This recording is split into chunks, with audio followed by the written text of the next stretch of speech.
Welcome to Robinhood classes. Today we are going to learn and discuss one very important topic for the post of accountancy panchayat, that is from first unit general knowledge with special reference to Jammu and Kashmir, जो कि आपका 30 marks का है।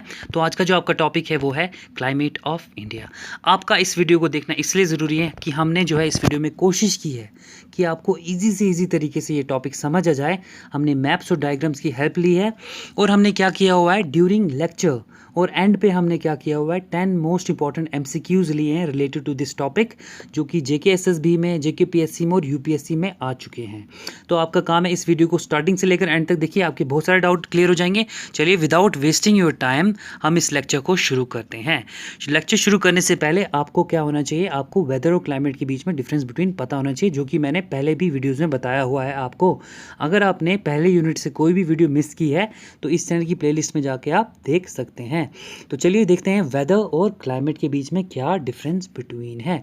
तो मान लीजिए हम example लेते हैं, अगर आप कश्मीर में रहते हैं, ठीक है, अगर आप कश्मीर में रहते हैं, आपको पूछा जाए बताइए वेदर और क्लाइमेट में क्या डिफरेंस है। तो अगर वेदर पूछा जाए तो आप बोलेंगे वेदर का मतलब होता है कंडीशंस ऑफ एटमॉस्फेयर। वेदर का मतलब होता है कंडीशन ऑफ एटमॉस्फेयर, अभी बाहर कैसी है कश्मीर में, ठीक है, अभी बाहर कश्मीर में कंडीशंस ऑफ एटमॉस्फेयर कैसी हैं। क्या अभी बाहर कश्मीर में धूप है, क्या बारिश है, क्या बादल हैं, अभी अभी की बात। वेदर का मतलब अभी और क्लाइमेट का मतलब पूरे सालों साल कश्मीर में कैसा ये जो वेदर कंडीशंस होती हैं। चलिए दोबारा इसे समझते हैं। लेकिन जो आपको अगर पूछा जाए वेदर के बारे में, अभी ये जो एटमॉस्फेयर, अभी जो एटमॉस्फेरिक कंडीशंस कैसी हैं कश्मीर में, तो उससे बोला जाता है वेदर। लेकिन ये जो एटमॉस्फेरिक कंडीशन, लेकिन कौन सी कंडीशंस, ये वाली कंडीशंस। जैसे कि अगर आपको पूछा जाए अभी बताइए अभी वेदर कैसा है, वेदर का मतलब अभी वेदर कैसा है कश्मीर में, इसका मतलब आपको बताना है अभी एयर टेम्परेचर कैसा है कश्मीर में, अभी एयर प्रेशर कैसा है कश्मीर में, अभी ह्यूमिडिटी कितनी है कश्मीर में, अभी विंड्स चल रही हैं कितनी कश्मीर में, अभी क्लाउड्स कैसा है और अभी रेन और स्नो है कि नहीं अभी। तो मतलब ये बोलते हैं, ये मूवमेंट्स के बारे में। वेदर जो होता है ये चेंज होते रहता है मूवमेंट्स में ही, ठीक है। सुबह धूप होगी, ठीक है, दिन को बादल होंगे और शाम को बारिश होगी, चेंज होता है, पता ही नहीं होता है वेदर का, ठीक है।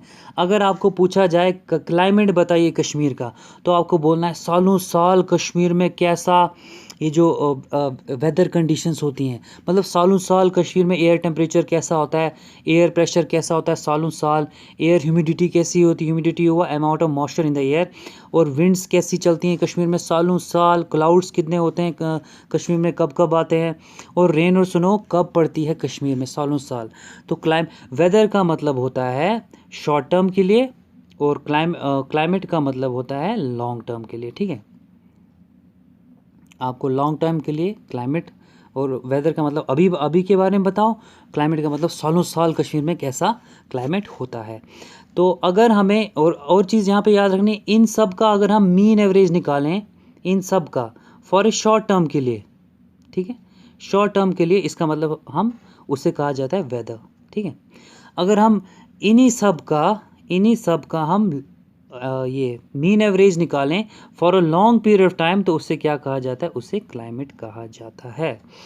तो लेकिन शॉर्ट टर्म और लॉन्ग टर्म कितने पीरियड के लिए, आपको जैसे पता है वेदर प्रिडिक्ट करते हैं हम कितने दिन के लिए, या तो हम हफ्ते के लिए, 6 दिन के लिए करते हैं, या 10 दिन के लिए, मान लो 1 महीना रख लो ज़्यादा, ठीक है, इससे ज़्यादा प्रिडिक्शन नहीं हम कर सकते। क्लाइमेट जो है कितने 30 साल तक, 40 साल तक हमें पता है क्लाइमेट ऐसा ही होता है कि जगह का, और इसे 100 साल तक, ठीक है। देखिए मैंने आपको पीरियड भी बता दिया है, ठीक है, ये 1 महीने तक, ये जो है 30, 40 या 100 साल तक, ठीक है। वेदर मोमेंटरी अभी चेंज हो जाता है, क्लाइमेट जो होता है सालों साल वैसा ही रहता है, ठीक है।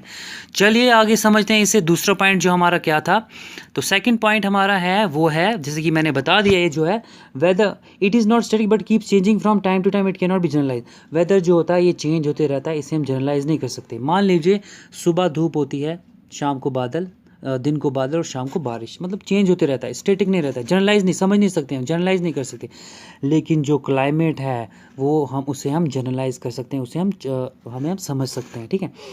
जो वेदर को स्टडी करता है उसे मेट्रोलॉजी कहा जाता है, और जो क्लाइमेट को स्टडी करता है उसे क्लाइमेटोलॉजी कहता है, ठीक है गाइज। आपको वेदर और क्लाइमेट में एंड पे ऑब्जेक्टिव आएगा, आपको क्लियर होना चाहिए।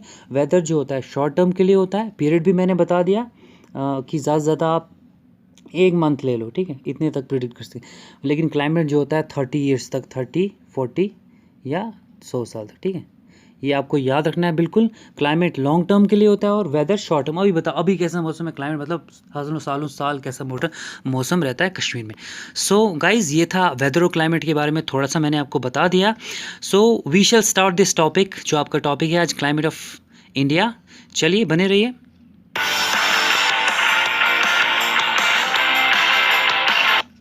तो वेलकम गाइज, आज का जो आपका टॉपिक है वो है क्लाइमेट ऑफ इंडिया। तो इंडिया का जो क्लाइमेट है वो है tropical monsoon type of climate. आपका पहला ऑब्जेक्टिव निकल गया। इंडिया का क्लाइमेट कैसा है? Tropical monsoon type of climate. Tropical monsoon type of climate होता क्या है, क्यों है ये? क्योंकि इंडिया में कुछ ट्रॉपिकल के करैक्टरिस्टिक्स पाए जाते हैं इंडिया क्लाइमेट, और कुछ मूनसून के करैक्टरिस्टिक्स पाए जाते हैं। तो इसीलिए इंडिया को कहा जाता है tropical monsoon type of climate. ये आपको समझना है, ये हम इस वीडियो में समझेंगे। तो सबसे पहले शुरुआत करते हैं, मूनसून क्या होता है। मूनसून जो है ये ड्राइव्ड हुआ है कहाँ से? अरेबिक वर्ड से। मौसम, क्या? मौसम।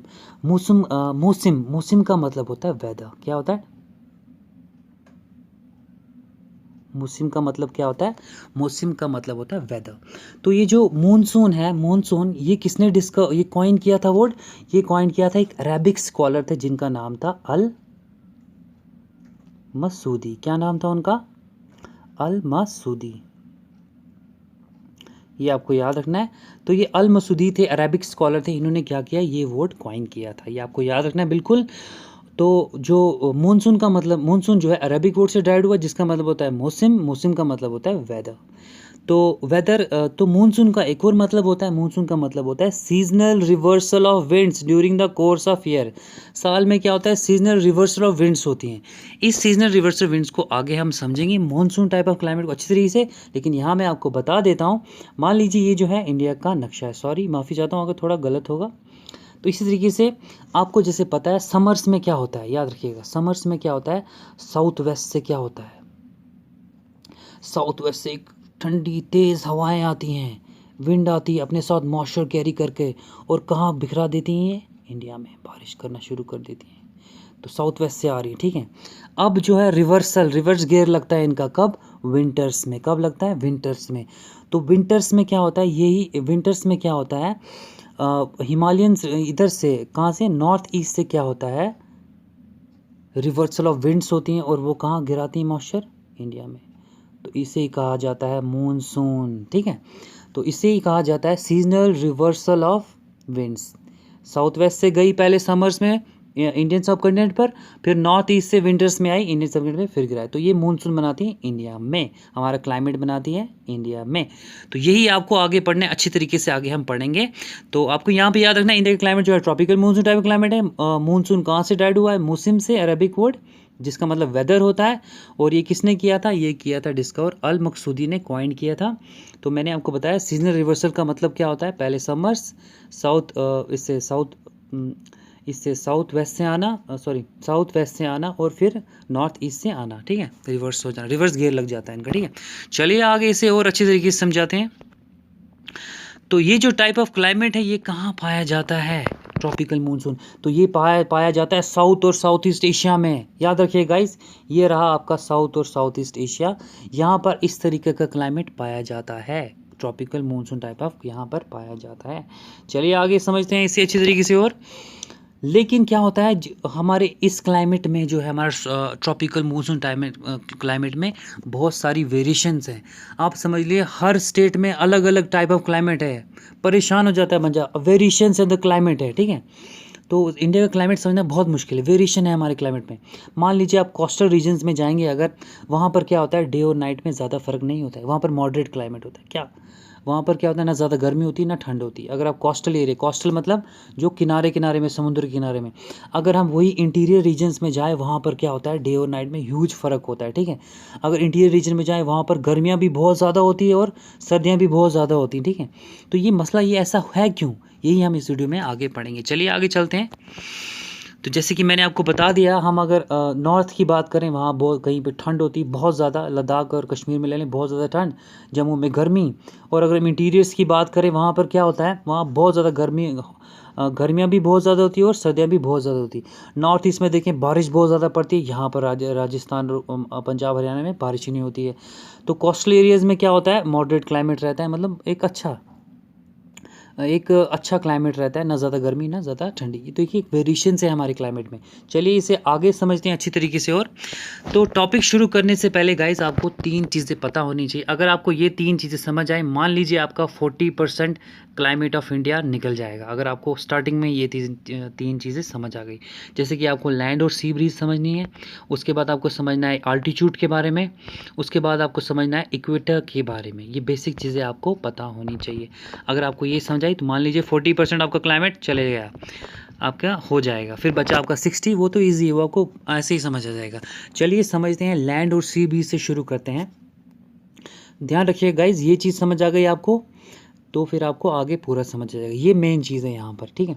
तो जैसे आपको पता है गाइस, सूरज जो होता है हमें सोलर रेडिएशन देता है। सूरज की जो सोलर रेडिएशन वो कहाँ गिरती है, हमारे लैंड पे भी गिरती हैं और सी पर भी गिरती हैं।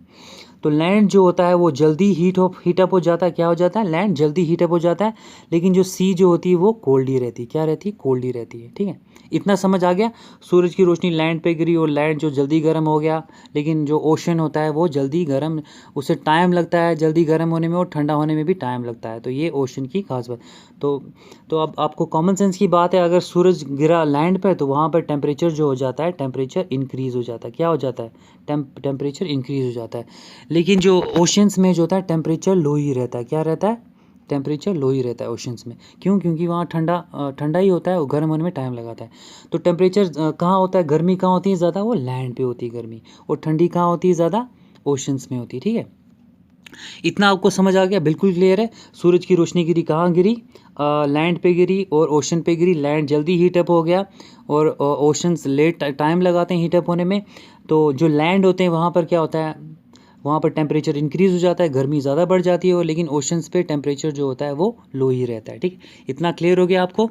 अब आपको समझना है, जैसे कि मैंने आपको बता दिया, लैंड पे जो है, लैंड पे क्या होता है, टेम्परेचर इंक्रीज़ हो जाता है। क्या हो जाता है, टेम्परेचर इंक्रीज़ हो जाता है लैंड पर। जहाँ पर भी टेम्परेचर, याद रखिए गाइस, अब आपको यहाँ पर याद रखना है, टेम्परेचर इंक्रीज़ का मतलब होता है प्रेशर लो। क्या, प्रेशर लो। यहाँ पर विंड प्रेशर कम है, जो प्रेशर है वो लो है। अगर हम सी की बात करें, सी पर क्या होता है, सी पर जो होता है टेम्परेचर लो होता है, लेकिन यहाँ पर प्रेशर जो होता है वो बहुत ज़्यादा हाई होता है, ठीक है। तो अब यहाँ पर आपको बात याद रखनी है कि जो टेम्परेचर है, temperature is inversely proportional to pressure. इसका मतलब होता है जो टेम्परेचर होता है वो अपोजिट टू प्रेशर होता है। जहाँ पर भी टेम्परेचर ज़्यादा हो वहाँ पर प्रेशर लो होगा, और जहाँ पर भी टेम्परेचर लो हो वहाँ पर क्या होगा, प्रेशर हाई होगा। इतना आपको क्लियर हो गया। बिल्कुल आपको ये चीज़ याद रखनी है, जहाँ पर ज़्यादा गर्मी हो वहाँ पर क्या होता है, प्रेशर बहुत कम होता है। और जहाँ पर क्या होता है, जहाँ पर गर्मी कम हो वहाँ पर प्रेशर हाई होता है, ठीक है। इतना आपको समझ आ गया। ज़मीन पे क्या होता था, गर्मी ज़्यादा होती है, वहाँ पर प्रेशर लो होता है। पानी में क्या होता है, ज़्यादा टेम्परेचर जो होता है लो होता है, गर्मी कम होती है और प्रेशर बहुत ज़्यादा होता है। अब आपको जो चीज़ याद रखनी वो ये याद रखनी है कि हमेशा जो होता है, जैसे कि मैंने आपको बताया था, टेम्परेचर यहाँ पर लो होता है और प्रेशर यहाँ पर हाई होता है, ठीक है। इसी तरीके से मैंने आपको बताया था, लैंड पे टेम्परेचर हाई होता है और प्रेशर लो होता है। अब आपको ये चीज़ याद रखनी, जो विंड होती है यही है। अगर आपको ये चीज़ समझ आ गई आपको पूरा टॉपिक समझ आ जाएगा आगे। विंड जो होती है हमेशा हाई प्रेशर से लो प्रेशर एरिया में जाती है, ठीक है। जहाँ पर भी जैसे कि जहाँ पर भी गर्मी हो इसका मतलब वहाँ पर प्रेशर लो है। तो जहाँ पर भी सर्दी है उसका मतलब विंड कहाँ से आ रही है, उन सर्दीली जगह से आ रही है और कहाँ गिर रही है, हाई प्रेशर, ये जहाँ पर टेम्परेचर लो, प्रेशर लो है वहाँ पर। तो विंड कहाँ से हमेशा जाती है, कहाँ से, हाई प्रेशर से लो प्रेशर एरिया में, ठीक है। तो विंड कहाँ से जा रही है, हाई प्रेशर से लो। तो यहाँ पर कहाँ पे जो अभी हम तो ये पढ़ रहे हैं, इसका मतलब यहाँ पर प्रेशर कहाँ पे था, यहाँ पर सी में ज़्यादा प्रेशर था, तो वो कहाँ से गई, सी से चली गई, कहाँ चली गई, लैंड पे चली गई, ठीक है गाइस। ये आपको याद रखना है, विंड हमेशा हाई प्रेशर से लो प्रेशर एरिया में जाती है। अगर आपको ये बात समझ आ गई, आपको पूरा समझ आ जाएगा। विंड हमेशा ठंडी जगहों से, हाई प्रेशर एरिया से लो प्रेशर एरियाज पर जाती है, ठीक है, ठंडी जगहों पर। अब आपको याद है ठंडी जगह कहाँ कहाँ होती है, पहाड़ों पर ठंडी जगह होती है, और कहाँ होती है, जहाँ और पोलर एरियाज़ में ठंडी होती है। इसका मतलब विंड पोलर एरिया से दूसरी जगह जा रही है, तो इसी जहाँ भी प्रेशर हाई हो वहाँ से दूसरी जगह जा रही है। ये सिंपल सी बात आपको याद रखनी है। अगर आपको अभी समझ नहीं आई होगी कोई बात नहीं, आगे और समझ आ जाएगी आपको। चलिए आगे चलते हैं। ये पहली चीज़ आपको याद रखनी है, ज़मीन जल्दी गर्म हो जाती है, वहाँ पर टेम्परेचर बढ़ जाता है और प्रेशर कम होता है, सी जो होता है। तो इसी तरीके से यहाँ पर सर्दियों में जब रात होती है उल्टा ही होता है, लैंड जो होता है वो ठंडा हो जाता है, ठीक है, लैंड जो होता है वो ठंडा हो जाता है, तो विंड की डायरेक्शन मुड़ जाती है और कहाँ चले जाती है, लो प्रेशर एरिया में, ठीक है। हाई प्रेशर से रात को यहाँ पर हाई प्रेशर होता है और सी पर क्या होता है, लो प्रेशर होता है, ठीक है। विंड हमेशा हाई प्रेशर से लो प्रेशर एरिया, ये आपको याद रखना है। चलिए आगे चलते हैं। एक पॉइंट आपको अगर समझ आ गया होगा, आपका क्लियर होने वाला है। और दूसरी चीज़ आपको जो याद रखनी है वो याद रखनी है आल्टीट्यूड के बारे में। क्या रखना है, आल्टीट्यूड। आल्टीट्यूड का मतलब होता है हाइट, ठीक है गाइस। आल्टीट्यूड का मतलब क्या होता है, हाइट। तो जितना हम ऊपर जाएंगे, जितना जैसे कि आपने देखा होगा पहाड़ों पे सर्दी रहती है एज़ कम्पेयर टू, अगर हम प्लेन एरियाज़ देखें पहाड़ों पे बहुत ज़्यादा ठंड रहती है। तो ये ठंड रहती क्यों है, तो जैसे कि अगर आप लद्दाख वगैरह चले गए हैं, लद्दाख करगिल गए हैं, आपने देखा होगा वहाँ पर क्या होता है, ऑक्सीजन की कमी होती है, वहाँ पे ठंड बहुत ज़्यादा होती है। ऐसा क्यों होता है, ऐसा इसलिए होता है जितना हम ऊपर जाते हैं हाइट पर, जितना हम आल्टीट्यूड का मतलब होता है हाइट, जितना हम हाइट पे जाते हैं उतना क्या होता है, टेम्परेचर गिरने लगता है, ठीक है।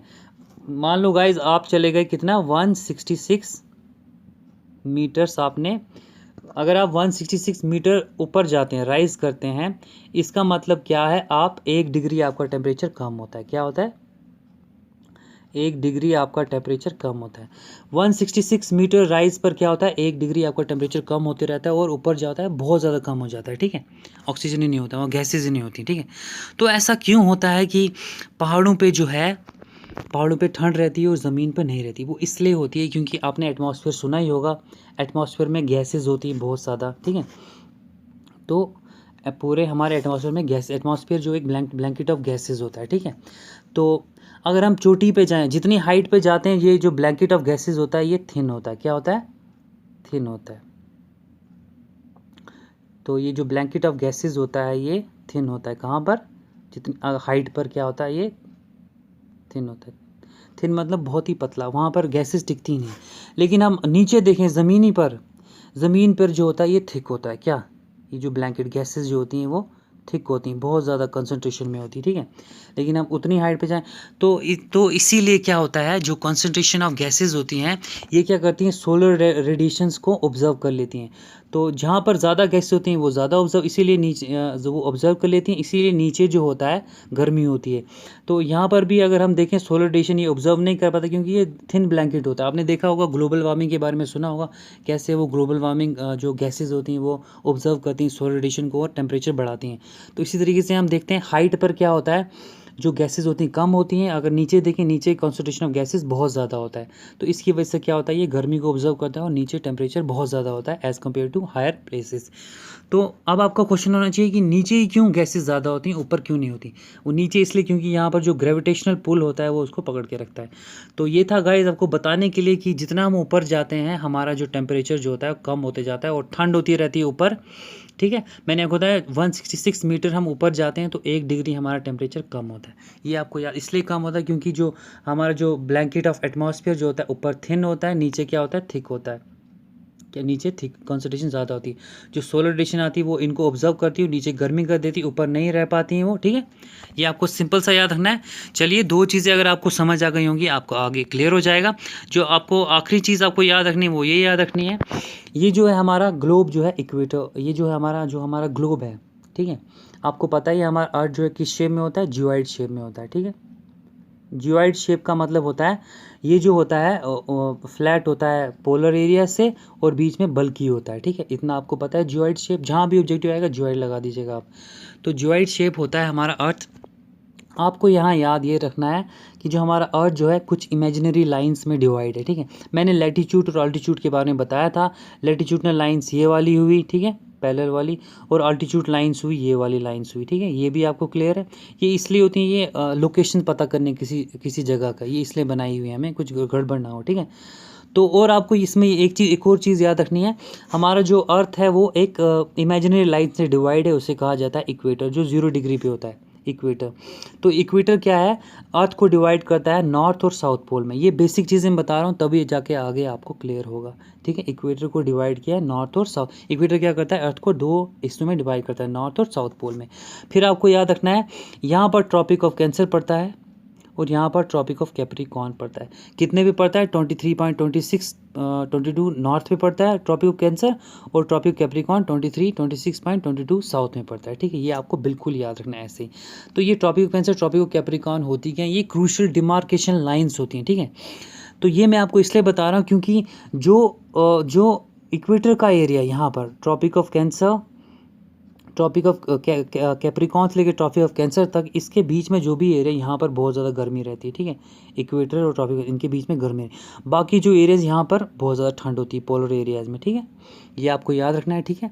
तो ये था अबाउट थोड़ा बहुत आपको नॉलेज। चलिए आगे और समझ लेते हैं जो आखिरी चीज़ है। ये जो चीज़ है ये आपको मैंने इसलिए बताने के लिए कि ये आपको कंसेप्ट आगे क्लियर हो जाएंगे।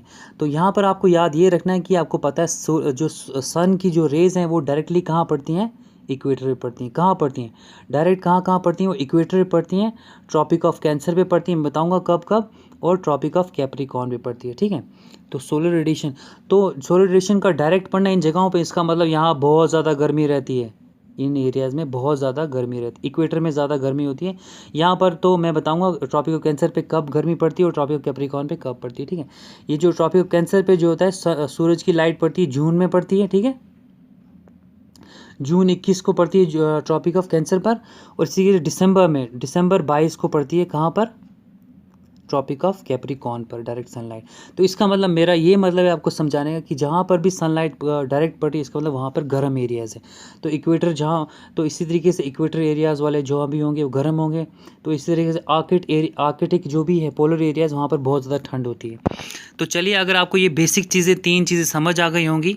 सबसे पहले मैंने आपको समझाया था ये सी ब्रीज़ और लैंड ब्रीज़ के बारे में, कैसे हाई प्रेशर से लो प्रेशर की तरफ जाती हैं ब्रीज़। और इसी तरीके से मैंने आपको बताया आल्टीट्यूड, जितना हम ऊपर जाएंगे हमारा ऑक्सीजन कम होगा, गैसेस कम होगी, और ऊपर ज़्यादा ठंड होती है, इसलिए नीचे ज़्यादा गर्मी होती है। इसी तरीके से फिर मैंने आपको लैटिट्यूड, लॉन्गिट्यूड और इक्वेटर के बारे में समझाया, ये जो ट्रॉपिक ऑफ कैंसर कैप्रिकॉर्न कहाँ पड़ता है। उसके बाद मैंने आपको सोलर रेडिएशन बताई कहाँ पड़ती हैं। फिर मैंने Tropic of Cancer, Tropic Capricorn के बताया आर्कटिक ठंड। तो ये बेसिक चीज़ें थी, ये मैंने आपको बता दी। अब आपको यहाँ पर याद रखना है ये चीज़ की जो इक्वेटर होता है 0 पॉइंट पर, ज़्यादातर जो डायरेक्ट सनलाइट होती है वो इसी एरिया में पड़ती है, ठीक है। Maximum intensity of sun rays यहाँ पर सालों साल यहीं पड़ती रहती है इक्वेटर में। अच्छा, फिर मैंने पीछे बताया जब वर्टिकल रेंज जो होती है वो ट्रॉपिक ऑफ कैंसर पे कब फॉल करती है, जून में। मैंने आपको डेट बता दी, ठीक है, जून 21 में। और ट्रॉपिक ऑफ कैप्रिकॉर्न पे दिसंबर 22 को पड़ती है, ठीक है। ये सिंपल सा आपको याद रखना है, ठीक है। ये बेसिक चीज़ें आपको याद रखनी, कब कब ट्रॉपिक ऑफ कैंसर और ट्रॉपिक ऑफ कैप्रिकॉर्न पड़ती, क्यों, क्योंकि आगे जब हम क्लाइमेट पढ़ेंगे हमें ये चीज़ें वहाँ पे आने वाली हैं। चलिए अगर आपको ये बेसिक क्लियर हो गया होगा, हम अपना टॉपिक शुरू करते हैं। We shall start our topic. So अब जो है हमारा जो टॉपिक शुरू होने वाला है, अब हम बताएंगे कि इंडिया का क्लाइमेट कौन कौन सी चीज़ें बनाती हैं, क्लाइमेटिक कंट्रोल। तो अगर आपने पीछे समझ लिए होंगे वो 3 चीज़ें, इसका मतलब 40% आपको समझ आ गया है। अगर आपको ये क्लाइमेटिक कंट्रोल समझ आ गया, इसका मतलब और 40 समझ आएगा। फिर बचा 20%, वो तो ईजी है, वो आप ऐसे ही कर लोगे, ठीक है।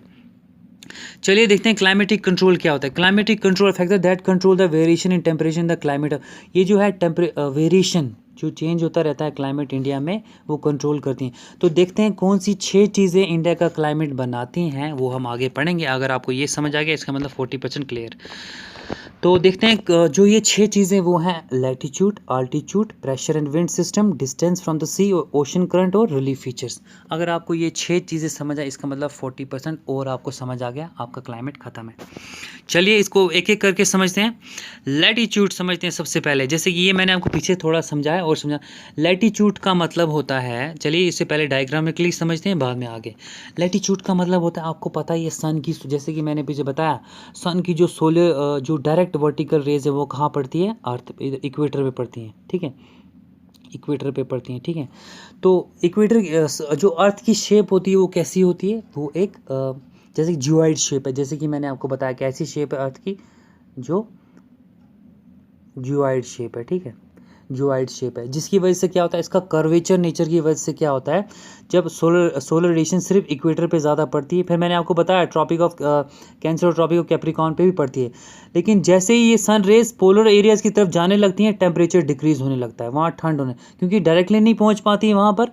तो यही है इसमें, as sun rays move from equator to poles the temperature start decreasing. तो इसीलिए इक्वेटर एरियाज़ में ज़्यादा गर्मी होती है और जो बाकी एरियाज़ है वहाँ पर ठंड रहती है, ठीक है, पोलर एरियाज़ में। तो यही आपको समझना है इस वीडियो में। चलिए पीछे थ्योरी भी पढ़ लेते हैं इसकी। तो इस थ्योरी में जो बोल रहा है, ये बोल रहा है कि जैसे कि मैंने बताया अर्थ की जो शेप है वो जियोइड शेप है। सन की जो सनलाइट जो है वो हर जगह नहीं पहुंच पाती, वो ज़्यादा कहाँ पहुंच पाती है, इक्वेटर में ही पहुंचती है, लैटिट्यूड की वजह से। इसका लैटिट्यूड ही अर्थ का ऐसा बना हुआ है। If equator receiving the vertical, अगर इक्वेटर पे वर्टिकल रेज पड़ रही हैं तो जैसे ही वो मूव करने लगती है पोल्स की तरफ, वो स्लैंटिंग हो जाती है, जिसकी वजह से क्या होता है, टेम्परेचर डिक्रीज हो जाता है, पोलर एरियाज में ठंड होने लगती है, ठीक है। Equator, as we move from equator to the pole, जैसे ही हम इक्वेटर से, जैसे कि मैंने आपको आगे बता दिया, तो जैसे ही हम इक्वेटर से पोल्स की तरफ सूरज की रोशनी, जैसे ये पोल्स की तरफ जा रही है, इसका मतलब वहाँ टेम्परेचर डिक्रीज, ज़्यादा सनलाइट नहीं पहुँच रही है, इसीलिए यहाँ पर ठंड रहती है बहुत ज़्यादा, ठीक है। तो इक्वेटर में सबसे ज़्यादा गर्मी रहती है बीच में, ठीक है, बीच में। चलिए आगे इसे और समझ लेते हैं। अब इंडिया का क्लाइमेट कैसे इफेक्ट कर रहा है ये, जैसे कि मैं आपको बता दूं, आपको पता ही होगा जो ट्रॉपिक ऑफ कैंसर है वो कहाँ से, Tropic of Cancer passes through the centre of, Tropic of Cancer क्या करता है, सेंटर ऑफ इंडिया से पास करता है, कहाँ से, इंडिया के बीच में से। देख लीजिए ये ट्रॉपिक ऑफ कैंसर लाइन, ये कहाँ से जा रही है, और बिल्कुल इंडिया के बीच में से निकल रही है। मैं आगे आपको बताऊँगा कौन सी स्टेट्स हैं वो ट्रॉपिक ऑफ कैंसर, मैंने आपको बताया था। तो इक्वेटर कहाँ, इक्वेटर है यहाँ पर बीच में, और ट्रॉपिक कैप्रिकॉर्न का यहाँ पर है, देख लीजिए। तो ट्रॉपिक कैंसर कहाँ से निकल रही है, इंडिया के बीच में। इसका मतलब इंडिया का जो आधा हिस्सा है वहाँ पर गर्मी होती होगी बहुत ज़्यादा, क्योंकि वो इक्वेटर के नज़दीक है। चलिए इसे और समझते हैं आगे। जैसे कि अब देखते हैं हम कौन कौन सी स्टेट है जहाँ से ट्रॉपिक ऑफ कैंसर पास करता है। वो है स्टेट जैसे कि गुजरात, 8 स्टेट हैं, गुजरात के बाद आता है राजस्थान, फिर मध्य प्रदेश, फिर आता है छत्तीसगढ़, फिर आता है झारखंड, झारखंड के बाद वेस्ट बंगाल, फिर आता है यहाँ पर त्रिपुरा और मिज़ोरम लास्ट में। तो गुल्फ ऑफ कच्छ से, गुजरात से कहाँ पर, मिज़ो में ख़त्म होता है ट्रॉपिक ऑफ कैंसर, ठीक है। तो जैसे कि मैंने आपको बताया, पीछे मैप में भी हमने बताया, पीछे पढ़ा हमने, तो ये जो ट्रॉपिक ऑफ कैंसर क्या करता है, हमें जो निचला पोर्शन है इंडिया का वो इक्वेटर के नज़दीक आ जाता है, जिसकी वजह से यहाँ पर बहुत ज़्यादा गर्मी रहती है। क्या रहती है, गर्मी। तो इंडिया में जैसे कि मैंने आपको बताया इंडिया का क्लाइमेट क्या है, ट्रॉपिकल मूनसून क्लाइमेट। तो इंडिया के क्लाइमेट में क्या, ट्रॉपिकल रीजन और सब ट्रॉपिकल रीजन के कैरेक्टरिस्टिक्स मिलते हैं। ट्रॉपिकल रीजन मतलब जो ट्रॉपिक ऑफ कैंसर के नीचे आता है, जो ट्रॉपिक ऑफ कैंसर के नीचे आता है इसका मतलब वो क्लोजर है इक्वेटर के, वहाँ पर बहुत ज़्यादा गर्मी होती है थ्रू आउट ईयर, और स्मॉल डेली एनुअल रेंज, ठीक है। इस तरीके से जो ऊपर है सब ट्रॉपिकल रीजन ये वाला है, ये अवे है इक्वेटर से, यहाँ पर क्या होता है, जो होता है कैसा क्लाइमेट रहता है, एक्सट्रीम नहीं रहता है, ठीक है। Extreme climate with highly daily annual range of temperature, ठीक है। यहाँ पर उतनी ज़्यादा गर्मी नहीं होती, ठीक है, जितना नीचे होता है, ठीक है। चलिए आगे समझ लेते हैं। तो मैंने आपको बता दिया इंडिया को कैरेक्टरिस्टिक कैसे हैं, सब ट्रॉपिकल और ट्रॉपिकल रीजन के कैरेक्टरिस्टिक्स पाए जाते हैं। चलिए आगे समझते हैं। अब अगली चीज़ आपको क्या समझनी है, दूसरा, पहले हमने पढ़ लिया, हमने लैटिट्यूड पढ़ लिया, अब हमने आल्टीट्यूड पढ़ना है। आल्टीट्यूड होता क्या है, आल्टीट्यूड वही, आल्टीट्यूड का मतलब हाइट। क्या होता है आल्टीट्यूड का मतलब, हाइट। एज वी मूव, जैसे कि मैंने आपको बताया जितना हम ऊपर जाते हैं 166 मीटर अगर हम ऊपर गए, इसका मतलब क्या होता है, हमारा 1 डिग्री टेम्परेचर जो होता है वो कम होने लगता है, ठीक है। तो जितना हम ऊपर जाएंगे, हमने देखा है ऊपर ज़्यादा ठंड होती है, नीचे कम होती है। क्यों कम होती है, मैंने आपको बताया, गैसेस का कंसंट्रेशन कम होता है, नीचे ज़्यादा होता है, ठीक है गाइस। चलिए आगे देखते हैं। तो इसी तरीके से दिस इज़ बिकॉज जितना हम ऊपर जाएंगे उतना हर हम जो एटमॉस्फेयर वो लेस डेंस होता है। मैंने आपको बताया ना, लेस डेंसिटी कम होती है गैसेस की, नीचे डेंसिटी होती है। जो इसीलिए हिल्स जो होते हैं हमारे इंडिया में या फिर कहीं भी जाइए वो देखो कूलर होते हैं, समर्स में भी वो, गर्मियों में भी वो ठंडे रहते हैं। चलिए आगे और समझते हैं। तो इंडिया में जो है कवर्ड डिफरेंट लैंड फॉर्म्स, अलग अलग, जैसे कि माउंटेन्स हैं इंडिया में, प्लेट्यूज हैं और प्लेन्स हैं। सो डिफरेंस इन टेम्परेचर, पहाड़ों पे अलग टेम्परेचर होता है, प्लेन्स पे अलग और प्लेट्यूज पर अलग टेम्परेचर होता है। चलिए आगे समझते हैं इसे और तरीके से। तो अगर हम माउंटेन्स हिमालयस की बात करें, हिमालय जो होते हैं उनकी जो हाइट होती है वो कितनी होती है, एक एवरेज हाइट होती है वो 6,000 मीटर्स तक होती है, ठीक है। इनकी खास बात ये है, ये जो हिमालयस जो है ये क्या करते हैं, हमें प्रोटेक्ट करते हैं। किससे प्रोटेक्ट करते हैं ये भी ध्यान रखना है हमने। हिमालय जो है हमें प्रोटेक्ट करते हैं किससे, सेंट्रल एशिया से। क्या होता है, एक ठंडी हवा आती है, ठंडी कोल्ड विंड्स आती हैं, हिमालय जो है उसे रुका देते हैं। क्या करते हैं, रुका देते हैं, ठीक है। तो ये जो तभी क्या होता है, हमारा जो क्लाइमेट है वो क्या, जो इंडिया का क्लाइमेट है वो ज़्यादा उतना वो क्या बोलते हैं, हार्श नहीं है। तो क्लाइमेट उतनी ज़्यादा ठंड नहीं यहाँ पर रहती। क्यों, क्योंकि हिमालय जो होते हैं, जो सेंट्रल एशिया से विंड आ रही होती है, cold winds, cold dry wind, उनको रुका देता है हिमालयस। तो देखिए हिमालयस कितना अच्छा काम कर रहा है, रुका देता है। वरना हमारा जो क्लाइमेट होता है एक्सट्रीम होता है, एक्सट्रीम ठंड होती है यहाँ पर भी। तो हिमालयस एक बहुत इंपॉर्टेंट रोल प्ले कर रहे हैं। चलिए आगे देखते हैं। ये था हिमालय। आप देखते हैं कोस्टल प्लेन्स जो होती हैं उनकी मैक्सिमम एलिवेशन होती है 30 मीटर्स तक वो ऊपर होते हैं कोस्टल प्लेन्स। तो it creates moderating influence on the climate because of sea breeze and land breeze.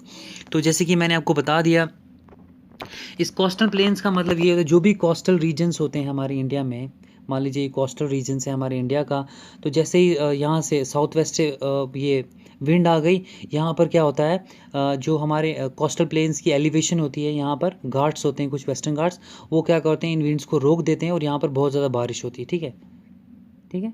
और इस तरीके से यहाँ पर वो लीवार्ड साइड बना देता है। तो ये जो कोस्टल प्लेन्स है ये भी क्लाइमेट बनाते हैं हमारे इंडिया का। चलिए आगे इसे और समझ लेते हैं।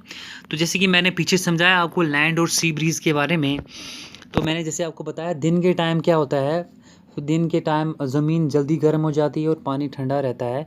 जो भी कोस्टल एरियाज़ हैं, तो जैसे जो भी कोस्टल एरियाज़ हैं वो क्या करते हैं, उनको दिन के टाइम ठंडी हवा आती। कैसे, मैंने क्योंकि कहा था ना, विंड की मूवमेंट कहाँ से होगी, हमेशा हाई प्रेशर से लो प्रेशर एरियाज़ में होगी, लैंड पे होती है। तो जो तभी जो कोस्टल एरियाज़ होते हैं वो क्या करते हैं, एक ठंडी हवा लेते हैं, उनको ना ज़्यादा गर्मी होती है ना ज़्यादा ठंडी। ये पीछे मैंने समझा दिया है, एक और बार समझा देता हूँ मैं। जैसे कि ये लैंड है गाइस, जैसे कि ये लैंड है गाइस और ये वाटर है यहाँ पर, ठीक है। तो लैंड पे क्या होता है, सनलाइट जो होती है वो डायरेक्ट पड़ती है और सी पर भी डायरेक्ट पड़ती है। तो जैसे कि मैंने आपको बताया, लैंड जो होता है जल्दी गर्म हो जाता है, टेम्परेचर उसका इंक्रीज़ हो जाता है और प्रेशर वहाँ पे लो रहता है, ठीक है। इसी तरीके से सी का जो होता है टेम्परेचर लो रहता है और प्रेशर इंक्रीज़ हो जाता है। क्या हो जाता है, प्रेशर हाई हो जाता है। तो इस तरीके से मैंने आपका विंड हमेशा हाई प्रेशर से लो प्रेशर की तरफ जाएगी। तो दिन के टाइम क्या होता है, जो भी कोस्टल रीजन्स हैं वो वहाँ पर कोल्ड विंड्स, उनको ठंडी ठंडी हवा मिलती रहती है, ठीक है। तो इसीलिए वहाँ का जो टेम्परेचर होता है वो अच्छा रहता है। चलिए, और रात के टाइम मैंने आपको बोला उल्टा हो जाता है, उल्टा विंड्स दोबारा वापस चले जाती हैं उस साइड हाई प्रेशर से लो प्रेशर एरियाज़ में, क्योंकि रात के टाइम लैंड ठंडा हो जाता है। चलिए आगे समझ लेते हैं। और अब आपको तीसरी चीज़ में याद रखनी है, pressure and wind system. Pressure and wind systems are the dependent upon the latitude and altitude of that place. जैसे कि मैंने आपको बताया प्रेशर और विंड सिस्टम, मैंने आपको बताया कि प्रेशर और विंड सिस्टम जो होता है किस पे डिपेंड होती है, लैटिट्यूड और आल्टीट्यूड पे। जितना हम हाइट पे जाएंगे, जितना हम हाइट पे जाएंगे, ठीक है, जैसे कि जितना हाइट पे गए वहाँ पर क्या होता है, टेम्परेचर जो होता है वो लो होता है, बहुत ज़्यादा ठंड होती है। इसका मतलब वहाँ पर प्रेशर जो होगा वो हाई होगा, ठीक है। तो इसका मतलब विंड प्रेशर बहुत ज़्यादा है, वहाँ से विंड बहुत ज़्यादा आती है। इस तरीके से ज़मीनों की बात करें हम, मैंने आपको बता दिया था ज़मीन में क्या होता है, ज़मीन में क्या होता है, यहाँ पर टेम्परेचर हाई होता है और प्रेशर लो होता है, ठीक है। तो इसी तरीके से पानी में क्या होता है, पानी में प्रेशर हाई होता है। ये आपको बिल्कुल समझना है लैटिट्यूड और ऑल्टीट्यूड का क्या है मसला। तो इस तरीके से हाई प्रेशर विंड हमेशा हाई प्रेशर से लो प्रेशर तक जाती है, ठीक है। तो हम इस प्रेशर एंड विंड सिस्टम, आपको तीसरा पॉइंट जो है बिल्कुल ध्यान में रखना है क्योंकि ये बहुत इंपॉर्टेंट है। तो तीसरे पॉइंट में आपको याद रखना है कि तीसरे पॉइंट में हमने पढ़ना है कि प्रेशर एंड सरफेस विंड क्या होती हैं, अपर एयर सर्कुलेशन और वेस्टर्न साइक्लोनिक डिस्टर्बेंस कैसे इंडिया का क्लाइमेट बनाते हैं, ये तीनों चीज़ें सबसे पहले हम पढ़ने जा रहे हैं guys. So we shall study pressure and surface wind first. तो प्रेशर एंड सरफेस विंड्स होती हैं, ये कैसे बनती हैं? तो based on the rotational revolution of the earth, apparent movement of the sun, different pressure belt have developed on the earth and thus surface wind move from the high pressure. जैसे कि ये तो मैंने आपको ज़मीन और पहाड़ की मैंने एग्जांपल दी, कैसे पहाड़ पे क्या होता है, टेम्परेचर कम होता है, हाई प्रेशर होता है, और विंड कहाँ से, हमेशा हाई प्रेशर लो प्रेशर जाएगी। फिर मैंने आपको लैंड और पानी के बारे में बताया, लैंड पे टेम्परेचर हाई होता है और वहाँ पर प्रेशर हमेशा हाई प्रेशर से लो प्रेशर जाएगी। तो लेकिन अब आपको पता है हमारे जो ग्लोब में जो है, जैसे कि यहाँ पर ऐसे ही हाई प्रेशर और लो प्रेशर एरियाज़ हैं। जैसे कि मैं आपको बता देता हूँ। सबसे पहले अगर हम देखें, मैंने आपको बताया था जहाँ भी ठंड होगी इसका मतलब वहाँ प्रेशर हाई है। तो जो ये पोलर विंड्स हैं ये कहाँ जाती हैं, सब पोलर एरियाज़ में, क्योंकि सब पोलर एरियाज़ में गर्मी होती है, तो यहाँ पर जो होता है प्रेशर कम होता है। हमेशा विंड जो होगी हाई प्रेशर से लो प्रेशर एरियाज़। तो इसी तरीके से सब ट्रॉपिकल में हाई प्रेशर होगा, वो लो प्रेशर एरियाज़ की तरफ आएंगे। ठीक है, तो ये देख लिया आपने। यहाँ पर क्या होता है, हाई प्रेशर पोलर विंड्स कहाँ जा रही हैं, इधर इसमें सब पोलर एरियाज़ में, और सब ट्रॉपिकल की भी यहीं आ रही हैं। ठीक है, और इसी तरीके से मैंने कहा था इक्वेटर में बहुत ज़्यादा गर्मी होती है, इसका मतलब वहाँ पर क्या होगा, प्रेशर बहुत ज़्यादा कम होगा। तो इक्वेटर एरिया में कहाँ से विंड आ रही हैं, सब ट्रॉपिकल से विंड आ रही हैं, और कहाँ से आ रही हैं, सब ट्रॉपिकल साउथ से और सब ट्रॉपिकल नॉर्थ से विंड आ रही हैं। ठीक है, इसका मतलब, तो हमेशा आपको याद रखना है विंड हमेशा हाई प्रेशर से लो प्रेशर एरियाज़ में जाएंगी। तो इसी तरीके से ये भी वही है, यहाँ से सब पोलर एरियाज़ में जा रही है विंड, वेस्टर्ली विंड्स, और जो पोलर एरियाज़ हैं वहाँ से कहाँ आ रही हैं, सब पोलर एरियाज़ में। तो ये आपको हमेशा याद रखना, विंड हमेशा हाई प्रेशर से लो प्रेशर एरियाज़ में जाती है, ये आपको याद रखना। तो ये हमारे ग्लोब में पूरा बताया हुआ है कि कौन से कहाँ पर high pressure low pressure areas हैं, ये आपको ऐसे याद रखना है। चलिए आगे इसे समझ लेते हैं, ये कैसे हमारा क्लाइमेट बना। तो आपको जो याद रखना है, हमारे जो पूरे अर्थ की जो मोस्ट इंपॉर्टेंट जो विंड्स हैं वो हैं easterly winds, westerly winds, polar winds और मॉनसून विंड्स। तो ये जो मैंने आपको पीछे बता दिया, ईस्टर्ली विंड्स कहाँ होती हैं, ये एक और बार बता देता हूँ मैं आपको। गाइस बहुत इंपॉर्टेंट टॉपिक है, ये आपको बिल्कुल याद रखना है ऐसे ही, और इजी है ये। तो इनको कहा जाता है गाइस, ये जो विंड्स हैं इनको कहा जाता है ईस्टर्ली विंड्स। ये जो है ईस्टर्ली विंड्स हैं, ठीक है, ईस्टर्ली विंड्स। और ट्रेड इनको कहा जाता है ट्रेड विंड्स भी कहा जाता है, ट्रेड विंड्स।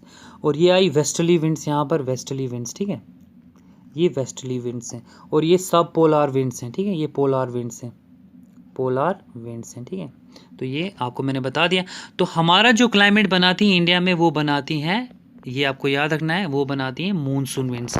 तो आपको क्या याद रखना है, हमने मूनसून विंड्स पढ़ना है। तो अब आपका शुरू होता है यहाँ से मूनसून टाइप ऑफ क्लाइमेट हमारा, ठीक है। क्या शुरू होता है आपका, monsoon type of climate. Monsoon type of climate हमारा शुरू होता है। तो जैसे कि मैंने आपको बताया कि जो मूनसून टाइप ऑफ क्लाइमेट है वो है रिवर्सल, ठीक है, रिवर्सल ऑफ विंड्स होता है। जैसे कि सबसे पहले क्या होता है, ये समर्स की बात है, साउथ वेस्ट मूनसून आता है, वो कहाँ से आता है, सी से, और ज़मीन की तरफ आती है, इंडिया की तरफ, उन्हें कहा जाता है ऑनशोर विंड्स। और इसी तरीके से नॉर्थ ईस्ट से आती हैं विंटर्स में, उनको कहा जाता है, जो लैंड से सी की तरफ आती है उन्हें कहा जाता है ऑफशोर विंड्स। तो ये मूनसून आपका यहाँ से शुरू हो गया। मैं फिर बता देता हूँ आपको, जैसे कि समर्स में मैंने कहा यहाँ से ओशन से, इंडियन ओशन से कहाँ जाती हैं हमारे, इधर नॉर्थ ईस्ट की तरफ। और इसी तरीके से विंटर्स में क्या होता है, नॉर्थ ईस्ट से आती हैं कहाँ, नीचे हमारे इंडियन ओशंस की तरफ, पूरे इंडिया को बारिश देकर, मूनसून देकर। चलिए इसे और समझते हैं आगे आराम से। मतलब ये डिफ्लेक्ट क्यों करती है, क्यों नॉर्थ, ये कहाँ से, क्यों साउथ वेस्ट से ये नॉर्थ ईस्ट जाती हैं, और नॉर्थ ईस्ट से वेस्ट क्यों आती हैं, क्योंकि क्यों ये डिफ्लेक्ट करती है, right in the northern hemisphere and the left in the southern hemisphere, क्यों ये मुड़ जाती हैं।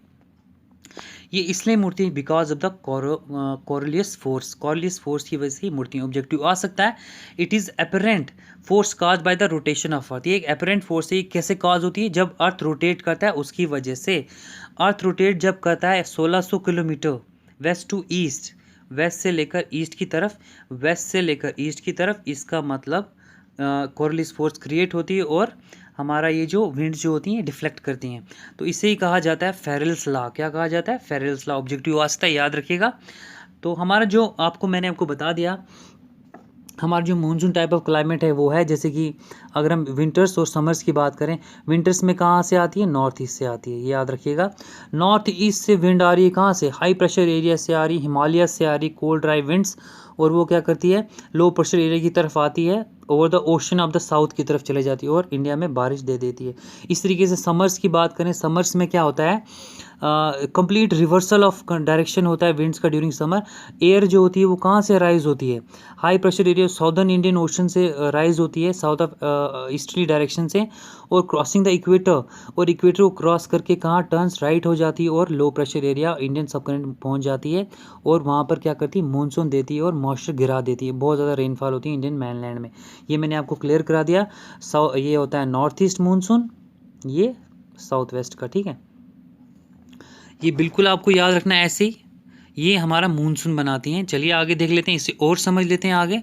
तो जैसे कि मैंने आपको बताया कि क्या होता है, सबसे पहले ये जो साउथ वेस्ट मानसून आता है वो कैसे आता है, वो आता है जैसे कि यहाँ पर क्या होता है, मैस्क्रीन हाइट एक हाई प्रेशर चीज़ बन जाती है, ठीक है।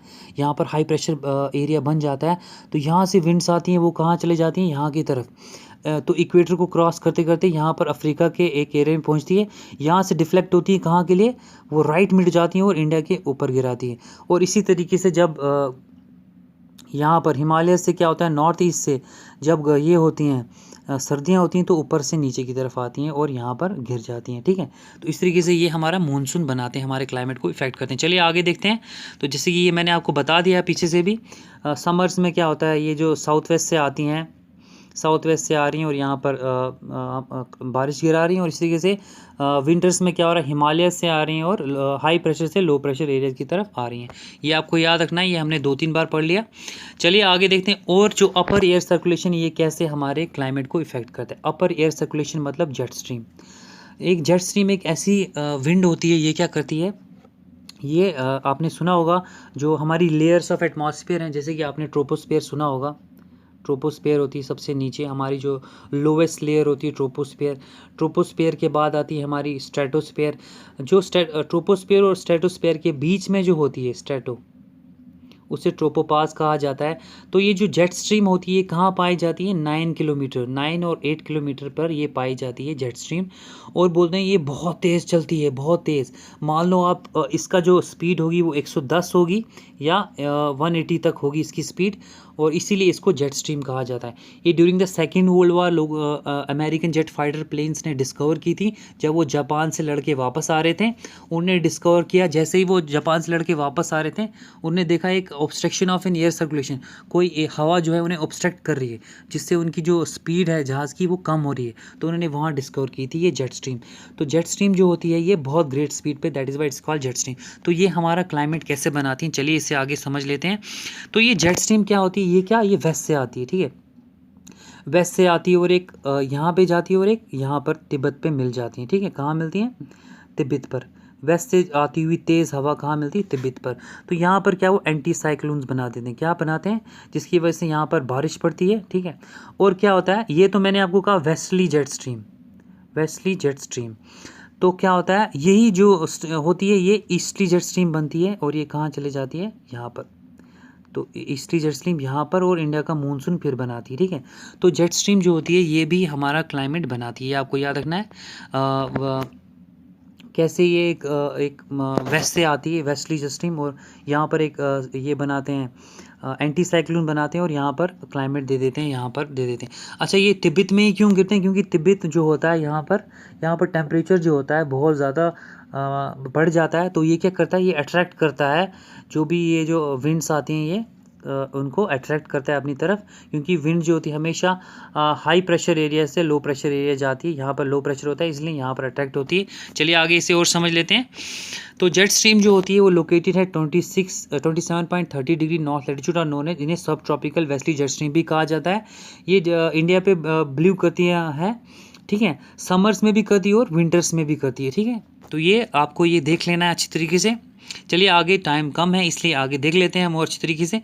तो समर्स में मैंने आपको बता दिया, ये विंटर्स की बात है। विंटर्स में मैंने आपको बता दिया कहाँ से आती है जेट स्ट्रीम, वेस्ट से आती है और यहाँ पर तिब्बत में बनाती है और इंडिया में रेनफॉल वगैरह करती है। चलिए आगे देखते हैं, इंडिया का क्लाइमेट बनाती है। और इसी के समर्स में भी क्या होता है, समर्स में जैसे कि हमने देखा विंटर्स में यहाँ से आई वेस्ट से, और इस तरह समर्स में यहाँ से ईस्टर्ली विंड जाती है, यहाँ easterly jet stream.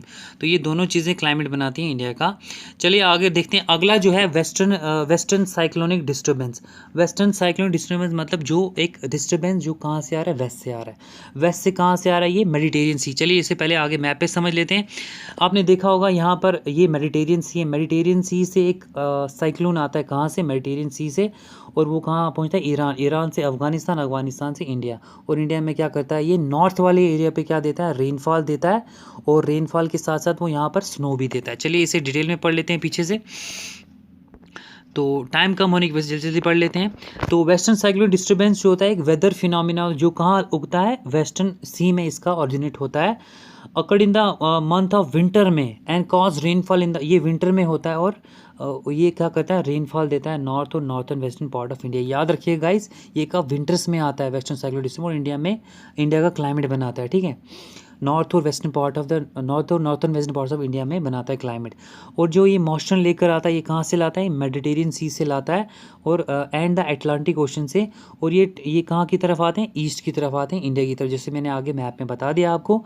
Although the amount of rainfall is, ये जो रेनफॉल का अमाउंट ये मीगर होता है, बहुत कम होता है, लेकिन ये बेनिफिशियल होता है राबी क्रॉप्स के लिए, स्पेशली वीट के लिए बहुत बेनिफिशियल होता है।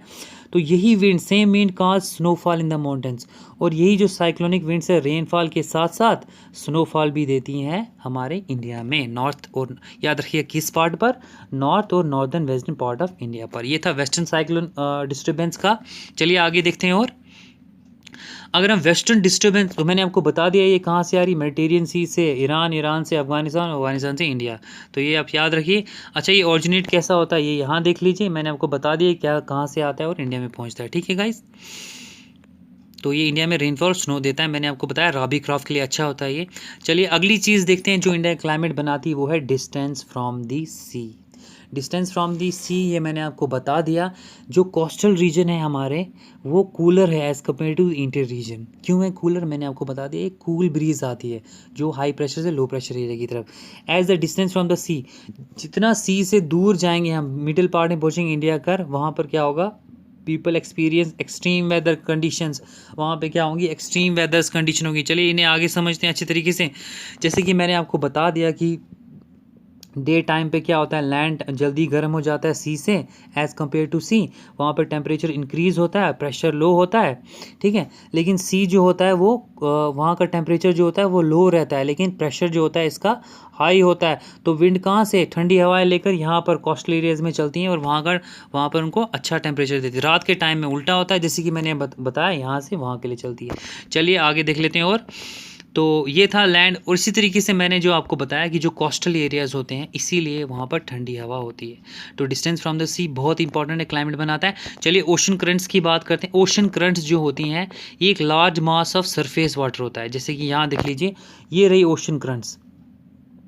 कोल्ड करंट्स ब्लू कलर में, और जो वार्म करंट्स हैं वो रेड कलर में। तो देखिए ये कहाँ से, ये लार्ज मास ऑफ वाटर ये चलते रहती हैं हवा के ज़रिए, ठीक है। तो कोल्ड करंट्स चलती रहती हैं, ठीक है। ये पानी के ज़रिए एक कोल्ड करंट्स हैं ये। तो ये एक मास ऑफ सरफेस वाटर होता है जो घूमते रहता है, ठीक है। तो दो तरीके की कोल्ड करंट होती हैं, वार्म करंट होती है और कोल्ड करंट होती है। वार्म करंट कहाँ से आती है, वो आती हैं, तो ये कहाँ ओरिजिनेट होती हैं, सॉरी पहले मैंने आपको बताया ये सरफेस वाटर होता है, मूव करते रहता है। तो ये कहाँ होता है, ओशंस में होता है, रेगुलर पैटर्न ओशंस। तो दो तरीके की करंट होती है, वार्म और कोल्ड करंट। जो वार्म करंट होती है वो कहाँ से निकलती है, जैसे कि आपको पता है इक्वेटर गर्म होता है, इसका मतलब वार्म करंट इक्वेटर से निकलती है और पोल की तरफ जाती है, याद रखिएगा गाइस। और जो कोल्ड करंट होती है वो कहाँ से आती है, वो पोल से निकलती है और कहाँ की तरफ जाती है, इक्वेटर की तरफ। तो सिमिलरली, जैसे ये तो ऑब्वियसली छोटी सी बात है, आपको पता है पोल्स में ठंडा होता है, इसका मतलब पोल से ठंडी निकलती है और कहाँ की तरफ जाती है, इक्वेटर, और इक्वेटर से गर्म निकलती है वो पोल की तरफ जाती है, ठीक है। कोल्ड ओशन करंट्स फ्लोइंग, अच्छा जहाँ जहाँ कोल्ड करंट जहाँ जहाँ पड़ती है, मान लो कोल्ड करंट जो इंडिया के कोस्टल एरिया पे पड़ी, इसका मतलब वहाँ पर क्या होगा, ठंडक देती है, वहाँ पर टेम्परेचर बढ़ाती डिक्रीज़ करती है। इसी तरीके से अगर वार्म करंट गिरती है इंडिया की कोस्टल एरियाज़ पर, तो वो क्या करती है, वहाँ का टेम्परेचर बढ़ाती है। चलिए इसे और समझ लेते हैं आगे। अब आपको याद क्या रखना है, यहाँ पर जो कोल्ड करंट्स हैं वो ये कोल्ड करंट्स है, ये वार्म करंट्स है, यहाँ पर सारी दी हुई हैं इसमें। तो इंडिया में कौन कौन सी, ये रहा इंडिया गाइस, तो यहाँ पर देखते हैं कौन कौन सी करंट्स चलती हैं, 13, 14, 15, 16, 17, ठीक है। 13 में मूनसून करंट आती है, इक्वेटोरियल करंट आती है, 15 साउथ इक्वेटोरियल करंट, 16 पे मिजोम्बिक करंट आती है, वेस्ट विंड ड्रिफ्ट आता है, ठीक है। तो ये आपको याद रखनी है। उसके साथ साथ यहाँ पर एक कोल्ड करंट चलती है, याद रखिएगा 7 नंबर पर है कोल्ड करंट, उसको बोला जाता है वेस्ट ऑस्ट्रेलियन करंट। तो ये करंट्स आपको बिल्कुल याद रखनी है, ऑब्जेक्टिव में कुछ भी आ सकता है, आपको क्या पता। तो ये आपको पता है एक ओशन, एक वाटर मास होता है जो ओशंस में चलते रहता है। दो तरीके की होती हैं, वार्म और कोल्ड करंट। मैंने आपको बता दी, वार्म करंट इक्वेटर से निकलती है और कोल्ड करंट कहाँ से निकलती है, पोलर एरिया से। पोलर एरिया से निकल के वो इक्वेटर की तरफ जाती है। इस तरीके से वार्म करंट इक्वेटर से निकल कर और ये पोलर एरिया की तरफ जाती है और वहाँ का टेम्परेचर डिक्रीज और इंक्रीज करते हैं। चलिए आगे समझ लेते हैं। तो अगला जो है वो रिलीफ फीचर हमारा जो है क्लाइमेट बनाता है। रिलीफ फीचर हुआ क्या गाइस, रिलीफ हुआ पहाड़।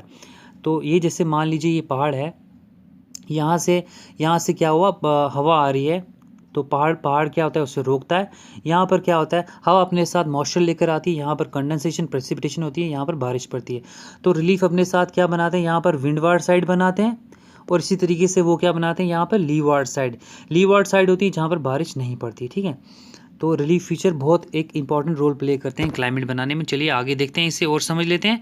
जैसे कि ये रिलीफ फीचर, यहाँ से विंड आई, इसने रोकी, यहाँ पर बारिश पड़ी, कंडेंसेशन प्रेसिपिटेशन हुई, यहाँ पे बारिश पड़ी और लीवार्ड साइड पीछे बनती है। चलिए देखते हैं इंडिया में कहाँ ये बन रहा है। तो इंडिया में जो, जैसे कि मैंने आपको बताया, साउथ वेस्ट से हमारा मानसून आता है। साउथ वेस्ट से मानसून आया, वो यहाँ वेस्टर्न घाट से टकराता है। ये वेस्टर्न घाट से टकराया जैसे ही साउथ वेस्ट मानसून, तो ये जो है यहाँ पर ये डेक्कन प्लेट्यू है। तो जैसे ही टकराता है यहाँ पर बहुत ज़्यादा बारिश होती है, ठीक है। बारिश हुई साउथ वेस्ट मानसून, क्योंकि यहाँ पहाड़ से टकराया, रिलीफ से, डेक्कन प्लेट्यू से टकराया और यहाँ बारिश हुई। लेकिन क्या होता है, यहाँ पर क्या होता है, ये वेस्टर्न घाट अपने पीछे लीवार्ड साइड बना देता है। क्या बना देता है, लीवार्ड साइड मतलब जहाँ बारिश ना हो। तो लीवार्ड साइड कहाँ, तो यहाँ क्या बना देता है, डेक्कन प्लेट्यू में क्या बना देता है, वो लीवार्ड साइड बना देता है। तो ये रहा वेस्टर्न घाट्स में बहुत ज़्यादा बारिश होती है, लेकिन पीछे जो डेक्कन प्लेट्यू में कम बारिश होती है, क्योंकि ये रिलीफ की वजह से है।